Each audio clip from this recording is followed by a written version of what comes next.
ଭାରତୀୟ ଇତିହାସରେ ଏମିତି କିଛି ମହାପୁରୁଷ ଅଛନ୍ତି ଯାହାଙ୍କ ଜୀବନୀ କେବଳ ଶିକ୍ଷା ଦେଇନାହିଁ ବରଂ ସମାଜର ମୂଳକୁ ଦୋହଲାଇ ଦେଇଛି। ସେ ଥିଲେ ଜଣେ ଦାର୍ଶନିକ, ଯୋଗୀ, ସମାଜ ସଂସ୍କାରକ। ସେ ହିନ୍ଦୁ ଧର୍ମକୁ ତାର ପ୍ରକୃତ ମାର୍ଗ ଦେଖାଇଥିଲେ। କିନ୍ତୁ କେବେ ଭାବିଛନ୍ତି କି ଯେଉଁ ବ୍ୟକ୍ତି ସମାଜର ଭଲ ପାଇଁ ନିଜ ଜୀବନ ଉତ୍ସର୍ଗ କଲେ ତାଙ୍କରି ଜୀବନରେ ଏତେ ବଡ଼ ଷଡ଼ଯନ୍ତ୍ର କାହିଁକି ହୋଇଥିଲା? ରାଜାଙ୍କୁ ଭୁଲ ରାସ୍ତାରୁ ଫେରାଇବା ପାଇଁ ଯାଇଥିବା ବେଳେ ତାଙ୍କୁ ଦିଆଗଲା କ୍ଷୀର ସହିତ କାଚର ଚୂର୍ଣ୍ଣ। ଯୋଧପୁରର ରାଜଭବନରୁ ଆରମ୍ଭ ହୋଇଥିଲା ଏକ ବ୍ୟାପକ ହତ୍ୟା ଷଡ଼ଯନ୍ତ୍ର, ଯାହା ପଛରେ ଥିଲେ ଜଣେ ପ୍ରଭାବଶାଳୀ ବାରଙ୍ଗନା ଏବଂ ସରକାରୀ ଷଡ଼ଯନ୍ତ୍ରର ଗୁଞ୍ଜନ। ଯେଉଁଠି ସେ ବିଷପାନ କରି ମଧ୍ୟ ଶେଷ ମୁହୂର୍ତ୍ତରେ ଦେଖାଇଥିଲେ କ୍ଷମାର ଅସାଧାରଣ ଉଦାହରଣ। ଜଣେ ବିଦ୍ୱାନ, ଯୋଗୀ, ଦାର୍ଶନିକ, ସର୍ବୋପରି ସମାଜ ସଂସ୍କାରକ ଭାବରେ ଖ୍ୟାତି ଲାଭ କରିଥିବା ସ୍ୱାମୀ ଦୟାନନ୍ଦ ସରସ୍ୱତୀ ଜନ୍ମଗ୍ରହଣ କରିଥିଲେ ଗୁଜରାଟରେ। ବ୍ରାହ୍ମଣ ପରିବାରରେ ଜନ୍ମ ହୋଇଥିବା ଦୟାନନ୍ଦଙ୍କ ବାଲ୍ୟ ନାମ ଥିଲା ମୂଲଶଙ୍କର। ସନ୍ନ୍ୟାସ ଦୀକ୍ଷା ନେବା ପରେ ତାଙ୍କର ନାମ ହୋଇଥିଲା ଦୟାନନ୍ଦ ସରସ୍ୱତୀ। ସେ ସମୟରେ ହିନ୍ଦୁ ଧର୍ମରେ ନାନା କୁସଂସ୍କାର ଭରି ରହିଥିଲା।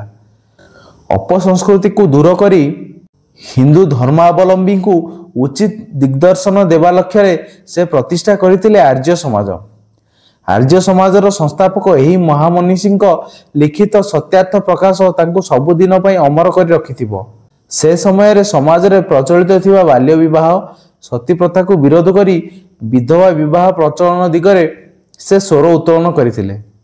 ବିଭିନ୍ନ ସ୍ଥାନରେ ଲୋକ ତାଙ୍କ ପ୍ରବଚନକୁ ଆଗ୍ରହର ସହ ଶୁଣୁଥିଲେ। ଯୋଧପୁରର ମହାରାଜା ଯଶୋବନ୍ତ ସିଂହଙ୍କ ଆମନ୍ତ୍ରଣ କ୍ରମେ ରାଜମହଲ ଯାଇଥିଲେ। ରାଜଭବନ ଯାଇ ସେ ଜାଣିବାକୁ ପାଇଲେ ମହାରାଜ ଜଣେ ବାରଙ୍ଗନା ପ୍ରତି ଅତିମାତ୍ରାରେ ଆସକ୍ତ ହୋଇ ତା କଥାରେ ରାଜ୍ୟ ଶାସନ କରୁଛନ୍ତି। ଏହାର ଭୟଙ୍କର ପରିଣାମ ସମ୍ପର୍କରେ ମହାରାଜାଙ୍କୁ ଚେତାଇ ଦେବାରୁ ସେ ଆଉ ଏପରି ଭୁଲ ନ କରିବାକୁ ସ୍ୱାମୀଜୀଙ୍କ ନିକଟରେ ପ୍ରତିଜ୍ଞା କରିଥିଲେ। ବାରଙ୍ଗନା କ୍ଷୁବ୍ଧ ହୋଇ ସ୍ୱାମୀଜୀଙ୍କୁ ରାସ୍ତାରୁ ହଟାଇ ଦେବାକୁ ଷଡ଼ଯନ୍ତ୍ର କରିଥିଲା। ଏଥିରେ ତାକୁ ସହଯୋଗ କରିଥିଲେ ଜଗନ୍ନାଥ ନାମଧାରୀ ଜଣେ ରୋଷେୟା।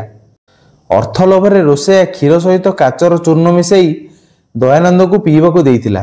ରକ୍ତସ୍ରାବ କାରଣରୁ ସ୍ୱାମୀଜୀଙ୍କୁ ଯୋଧପୁର ଡାକ୍ତରଖାନା ନିଆଯାଇଥିଲା।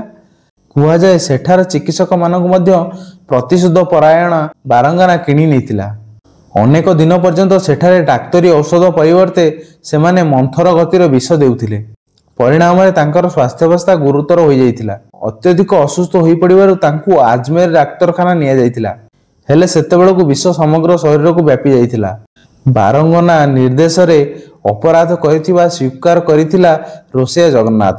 ସ୍ୱାମୀଜୀଙ୍କ ଆଗରେ ସ୍ୱଅପରାଧ ଆସନ୍ନ ମୃତ୍ୟୁ ଜାଣି ମଧ୍ୟ ସୁମହାନୁଭବତାର ପରିଚୟ ଦେଇ ଦୟାନନ୍ଦ ପୁଲିସ କବଳରୁ ରକ୍ଷା ପାଇବା ପାଇଁ ରୋଷେୟାକୁ 500 ଟଙ୍କା ଦେଇ ଶୀଘ୍ର ପଳାଇ ଯିବା ପାଇଁ କହିଥିଲେ।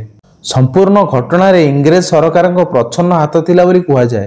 ଦୀପାବଳି ସନ୍ଧ୍ୟାରେ ଏହିଭଳି ଭାବରେ ଏକ ନିଷ୍ପାପ ମହାମାନବଙ୍କ ଜୀବନ ଦୀପ ଲିଭି ଯାଇଥିଲା ଅକାଳରେ। ତାଙ୍କର ଅନ୍ତିମ ବାକ୍ୟ ଥିଲା, ପ୍ରଭୁ ତୁମେ ଆଚ୍ଛା ଲୀଳା କଲ, ତୁମର ଇଚ୍ଛା ହିଁ ପୂର୍ଣ୍ଣ ହେବ।